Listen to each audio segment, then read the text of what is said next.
people are inconsistent. If you just stay consistent with just one thing. Consistent Exactly. and persistent. There's a book about it called The One Thing. It's called The One Thing. Yeah. Have you read it? I have. I have read too. it. I have. Indeed, I've read it. I haven't read. I was the reading that Mario. with multiple other books though, so Ooh, I see wasn't. that I was right there is an oxymoron. But just stay consistent. So if you're going to lead gen, stay consistent with your lead gen and fish from one pond. This is something we talk about on our team all the time. Is some of our team members have problems with. They see Elizabeth setting an appointment from one of our lead pools, right? So they all want to run over there and fish from the same pool, because they were having no luck catching a fish in that current pond that they were in. Right. And it's like, stay consistent with that one lead gen activity that you're doing. Yep. For mine, for the longest time, was expired listings. Yeah. I suck at for sale by owners. To this day, I still suck at that. I would not. I think he's brainwashed me to think I suck at it too, because I've never closed one. But we're really good at expired listings. Yeah. That my is number one that is our source. niche and specialty. We're great at cold calling. Right. We've gotten over that fear of rejection and over how people handle that. We We've can get improved with our sphere. Yeah, we There you can. We've definitely improved with our sphere, right? So it's like a domino effect. When I first started this, I was horrible at everything. So I made the commitment to expireds. One of my coaches was like, dive deep into one thing. Then once you get really good and master that, then go to the second thing.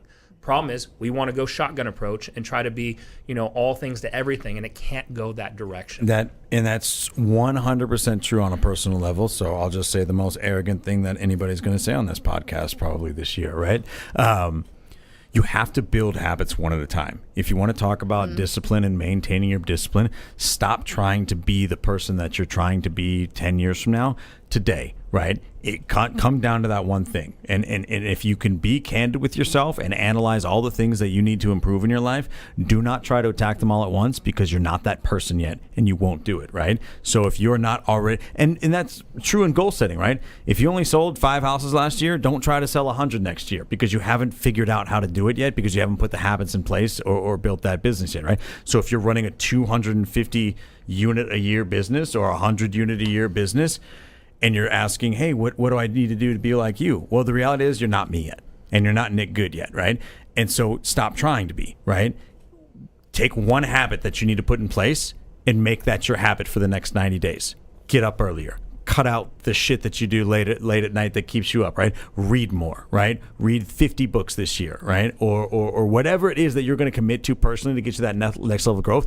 Then you'll master that.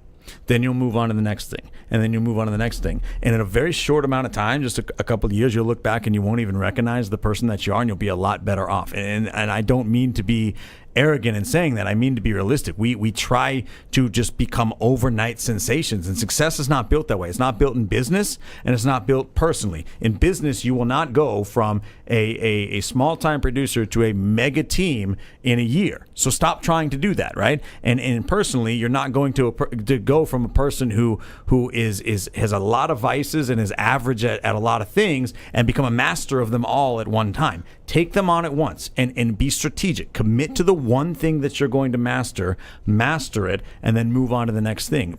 And that's why we have such a big burnout rate, is because people think they can be all things at once, and they burn out and they quit. Well, that is.